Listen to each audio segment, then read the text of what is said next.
Hello students, फोनोन्स institute के YouTube channel में आपका स्वागत है।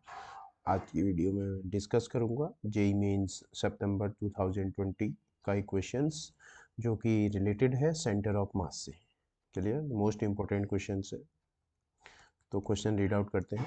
अ square shaped hole of size L equal to a/2 is curved out at a distance d equal to a/2। Figure में हमको दिया है d equal to a/2 from the centre o से इधर ऑफ यूनिफॉर्म, कैसा है, uniform circular disc of radius a।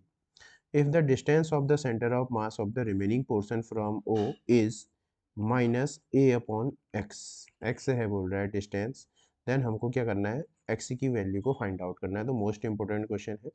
ऐसे question क्या आता है, केस स्टडी जेई मेंस में पूछे जाते हैं इस तरीके के क्वेश्चंस। तो देखो, फर्स्ट ऑफ ऑल इस क्वेश्चन को कैसे करेंगे। तो जनरली ये भी क्या है, कटिंग प्रॉब्लम है, ठीक है ना। कटिंग प्रॉब्लम से देखो ये दूसरा क्वेश्चन पूछा गया है जेई मेंस में, ठीक है। एक क्वेश्चन मैंने पहले भी कराया था, उसमें a/2 सर्कुलर होल वाला डिस्क था, सेम क्वेश्चन, ठीक। ये भी कटिंग प्रॉब्लम पर, इसी पर बेस्ड ही क्या है, दूसरी प्रॉब्लम है, ठीक है। हमारे पास क्या है, एक क्या है, सर्कुलर डिस्क है, उसमें से इसकी रेडियस ए है, उसमें से हमने क्या कर दिया, a/2 का क्या कर दिया है कि स्क्वायर शेप को हमने क्या कर दिया, अलग कर दिया है। तो सेंटर ऑफ मास कहाँ पर शिफ्ट हो जाएगा, ये हमसे पूछ रहा है। तो सिंपल सी बात है, सबसे फर्स्ट ये जो गिवन है ये कैसा है, इसमें कैसा है, यूनिफॉर्म मास डिस्ट्रीब्यूशन है। सबसे पहले क्या होता है, देखो यूनिफॉर्म मास डिस्ट्रीब्यूशन होता है। मास कैसा है, डिस्ट्रीब्यूशन। तो फर्स्ट हमको क्या करना पड़ेगा, first convert into discrete mass system. किसमें कन्वर्ट करना पड़ेगा, डिस्क्रीट मास सिस्टम में। इस सिस्टम को हमको कन्वर्ट करना पड़ेगा। और to convert a uniform mass distribution into discrete mass distribution, मैंने कल एक कॉन्सेप्ट सिखाया था। कॉन्सेप्ट क्या है, ठीक है। कॉन्सेप्ट क्या है, बॉडी हटाओ, ठीक है ना। कॉन्सेप्ट क्या है, बॉडी हटाओ, बॉडी हटाओ, सेंटर ऑफ मास लाओ। क्वेश्चन क्या है, बॉडी हटाओ, सेंटर ऑफ मास लाओ। कॉन्सेप्ट कॉन्सेप्ट क्या है, एक और बार बोलेंगे, बॉडी हटाओ मतलब बॉडी हटाओ और सेंटर ऑफ मास लाओ। ये कॉन्सेप्ट हमने इसमें क्या करना है, यूज करना है। इसका मीन्स ये हुआ कि हम बॉडी को रिप्लेस कर सकते हैं उसके सेंटर ऑफ मास से। बिकॉज देखो, ये यूनिफॉर्म बॉडी है, तो हमको पता है अगर मास यूनिफॉर्म डिस्ट्रीब्यूशन होता है तो जो सेंटर ऑफ मास होता है क्या होता है, उसके ज्योमेट्रिक सेंटर पर सिचुएटेड रहता है। तो इस पूरी बॉडी स्क्वायर है, ये जो हमारे पास ये जो स्क्वायर सर्कुलर डिस्क है, जो यूनिफॉर्म सर्कुलर डिस्क है, इसका सेंटर ऑफ मास ये होगा। और जो स्क्वायर है इसका सेंटर ऑफ मास भी कहाँ पर होगा, इधर होगा। तो स्टेप फर्स्ट हमको क्या फाइंड आउट करना है, देखो इस प्रॉब्लम को हम ऐसे एनालाइज कर सकते हैं। ये हमारे पास क्या था, ये पूरा क्या है, एक सर्कुलर डिस्क है और इसकी रेडियस a है। अगर इसमें से हम माइनस कर दें किसको, ये स्क्वायर प्लेट को अगर हम माइनस कर देते हैं, सपोज दैट ये o हो गया और ये o डैश माइनस कर देते हैं, तो जो गिवन फिगर है ये क्या बन जाएगा हमारे पास, सेम यही प्रॉब्लम कहाँ आ जाएगी, जो हमको फिगर में गिवन है, हम सेम यही प्रॉब्लम को क्या कर लेंगे, गेन कर लेंगे, ठीक है ना। ये तो ये हमको क्या मिल जाएगा, सेम वही मिल जाएगा। क्लियर। तो अब सबसे फर्स्ट हम क्या करेंगे, इसको डिस्क्रीट सिस्टम में बदलने के लिए अब हम इसके कोऑर्डिनेट को बनाएंगे। कोऑर्डिनेट कैसे बनाएंगे, देखो हमको ओरिजिन से ही मेजर करना है। मैं बॉडी को हटा दे रहा हूँ, मेरे को पूरी बॉडी से कोई मतलब नहीं है, मुझे सिर्फ इस बॉडी का सेंटर ऑफ मास कहाँ, सेंटर में है। तो देखो ये जो बॉडी है इसको मैं जस्ट रिप्रेजेंट कर दे रहा हूँ। ये जो पूरा हमारे पास क्या है, सर्कुलर प्लेट है, ये इसका सेंटर ऑफ मास है ओ। ये किसको रिप्रेजेंट कर रहा है, ये किसको रिप्रेजेंट कर रहा है, ये कर रहा है सर्कुलर, ठीक है ना। जो सर्कुलर डिस्क है, ये पूरी सर्कुलर डिस्क को क्या कर रहा है, रिप्रेजेंट कर रहा है। क्योंकि मैंने बताया था कि अगर यूनिफॉर्म बॉडी डिस्ट्रीब्यूशन होता है तो उनका सेंटर ऑफ मास कहाँ होता है, उसके सेंटर में होता है, ठीक है ना। तो ये जो पॉइंट रिप्रेजेंट कर रहा है ये पूरी सर्कुलर डिस्क को रिप्रेजेंट कर रहा है। और ये जो स्क्वायर है, ये जो पॉइंट आप, ये जो पॉइंट है, ये जो पॉइंट ओ डैश ले रहे हैं, ये किसको रिप्रेजेंट, ये पूरे जो सर्कुलर, जो स्क्वायर डिस्क है हमारे पास, इसका सेंटर ऑफ मास कहाँ होगा, इसके सेंटर में होगा। ठीक है, तो ये इसको रिप्रेजेंट कर रहा है। ये किसको रिप्रेजेंट कर रहा है, ये स्क्वायर प्लेट को रिप्रेजेंट कर रहा है। तो हमने क्या करा, बॉडी को हटाया, उसके सेंटर ऑफ मास से उसको रिप्लेस कर दिया। Condition number first. अब सेकेंड कंडीशन क्या होता है, अब हमको कोऑर्डिनेट लिखने आने चाहिए। देखो कोऑर्डिनेट कैसे लिखेंगे, ये ओरिजिन यहीं से हमको मेजर करना है, तो इसके कोऑर्डिनेट क्या हो गए, 0,0 हो गए। और यहाँ से हमको कहाँ तक जाना है, ये ओरिजिन से इसकी डिस्टेंस, ये हमको गिवन है कितना, ये डिस्टेंस हमको दे रखा है d, और d इक्वल टू क्या है, a/2 है। d इक्वल टू a/2 है, तो इसके कोऑर्डिनेट कितने हो जाएंगे, इसके कोऑर्डिनेट हो जाएंगे a/2, 0। हम कितना चल रहे हैं, a/2 चल रहे हैं, और y एक्स एक्सिस में y 0 हो जाएगा। क्लियर, कोऑर्डिनेट लिख दी। अब नेक्स्ट क्वेश्चन आता है कि मास कैसे लिखेंगे। मास के लिए हम सरफेस मास डेंसिटी यूज करेंगे, sigma equal to mass upon A. तो मास निकालेंगे तो सिग्मा इंटू ए हो जाएगा, गेटिंग, सिग्मा इंटू ए। तो मास कैसे लिखेंगे उसके लिए, अब देखो मास ये m1 लिखना चाह रहा हूँ, इसका मास क्या होगा, सिग्मा इंटू एरिया। एरिया कितना होगा, पाई, और इसका रेडियस कितना है, a स्क्वायर। ये m1 का मास हो जाएगा। और सिमिलरली ये स्क्वायर प्लेट है, स्क्वायर प्लेट होगा तो इसका मास m2। m2 कितना होगा, सिग्मा तो आएगा ही आएगा, स्क्वायर स्क्वायर है तो इसका साइड कितनी है, a/2 इसका होल स्क्वायर। अब यहाँ पाई नहीं आने वाला है because it is square.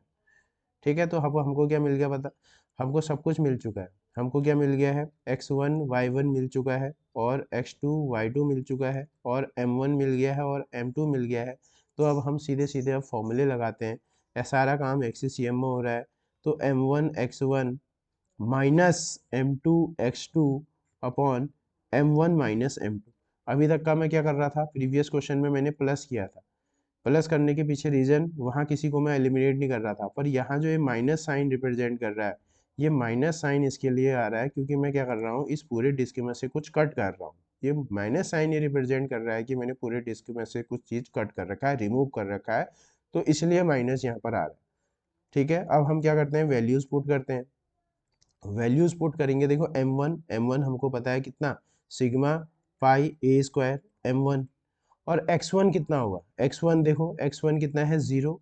x1 हो जाएगा 0 माइनस m2 कितना है, सिग्मा a/2 का होल स्क्वायर, m2 आ गया। और x2 कितना है, a/2, x2 कितना है, a/2 upon m1 minus m2। m1 कितना है, sigma pi a square minus sigma a square by कितना हो जाएगा, ये 4 हो जाएगा। गेटिंग, अब तो सिर्फ कैलकुलेशन है, बस कॉन्सेप्ट है मैंने पहले से, ये 0 हो जाएगा। ठीक है, ये 0 हो जाएगा, तो ये कितना आ जाएगा, minus sigma a square by 4 into a/2 upon 4 minus 1 3 आ जाएगा, 3 सिग्मा पाई तो है ही नहीं यहाँ, ऐसे इसको थोड़ा सा अच्छे से सॉल्व करेंगे। ये आ गया हमारे पास 4 sigma pi a square minus sigma a square upon 4। इसको सॉल्व कर लेते हैं। ठीक है, अब इसको हम क्या करेंगे फर्दर, अगर हम इसको सॉल्व करते हैं तो सॉल्व करने पर क्या आ जाएगा, माइनस सिग्मा ए क्यूब अपॉन 8 इंटू, ये 4 ऊपर चले जाएगा, और सिग्मा ए स्क्वायर कॉमन निकाल देते हैं। सिग्मा ए ए क्यूब भी तो ए क्यूब आ जाएगा, सिग्मा ए क्यूब, पर यहाँ सिग्मा ए स्क्वायर कॉमन आ जाएगा, ए स्क्वायर और ए क्यूब और ए स्क्वायर, तो यहाँ से हम ये निकाल लेते हैं ए क्यूब, और यहाँ क्या आ जाएगा, सिग्मा ए स्क्वायर कॉमन निकालो, सिग्मा ए स्क्वायर हमने कॉमन निकाल दिया, सिग्मा ए स्क्वायर हमने कॉमन निकाल दिया, तो कितना आ जाएगा, ये आ जाएगा 4 पाई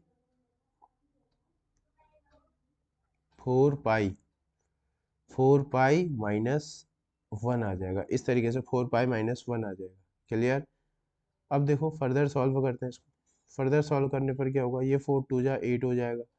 ठीक, सिग्मा से सिग्मा कैंसिल, एक ये कैंसिल हो जाएगा, तो यहाँ से जो हमारे पास एक्ससीएम जो आएगा, एक्ससीएम जो आएगा, ये minus minus A upon 2 4 pi minus 1, minus A upon 2 upon 4 pi minus 1 आ जाएगा, आ गया।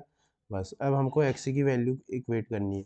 माइनस ए तो एज इट इज रहने देते हैं, 2 4 2 जा 8, 8 पाई माइनस 2, ठीक है, 8 पाई माइनस 2, और generally minus A upon 8 into 3.14 minus 2, getting. तो 3.14 इंटू 8 करेंगे तो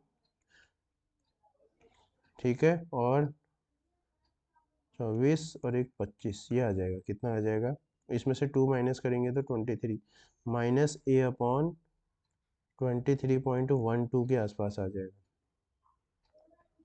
ठीक है, 23 के आसपास। तो ये एक्स सी एम आया। अब हमको क्या करना है, एक्स की वैल्यू निकालना है, तो now X C M equal to minus A upon X, A upon X. तो यहाँ एक्स से नियरली पूछ रहा है हमको, जो एक्स से नियरली होगा वो 23 के आसपास क्या हो जाएगा, करेक्ट आंसर हो जाएगा। क्लियर है। तो किस तरीके से कटिंग प्रॉब्लम को कुछ सॉल्व करना है, ठीक है, how to convert disc uniform to discrete, ठीक है, तो इस तरीके से इन क्वेश्चन को क्या करना है, सॉल्व करना है, गेटिंग। तो मोस्ट इंपॉर्टेंट क्वेश्चन है, और ये क्वेश्चन क्या होता है, जेई में आया हुआ है, तो ये क्वेश्चन नीट में आ सकता है, ठीक है, और एलटी में आ सकता है, लेक्चरर में भी इसके आने की पूरी चांसेस है, केवीएस में आ चुका है, एनवीएस में भी आएगा, ठीक है ना, और जो सबसे इम्पोर्टेंट लैब असिस्टेंट का जो एग्ज़ाम होने वाला है, इसके एग्जाम में भी ये क्वेश्चन रिपीट होने के क्या है, पूरे पूरे चांसेस हैं, ठीक है। तो मोस्ट इंपॉर्टेंट क्वेश्चन है, और इस क्वेश्चन में अगर कोई भी डाउट होगा तो आप कमेंट बॉक्स में मेंशन कर सकते हैं। Clear, thank you.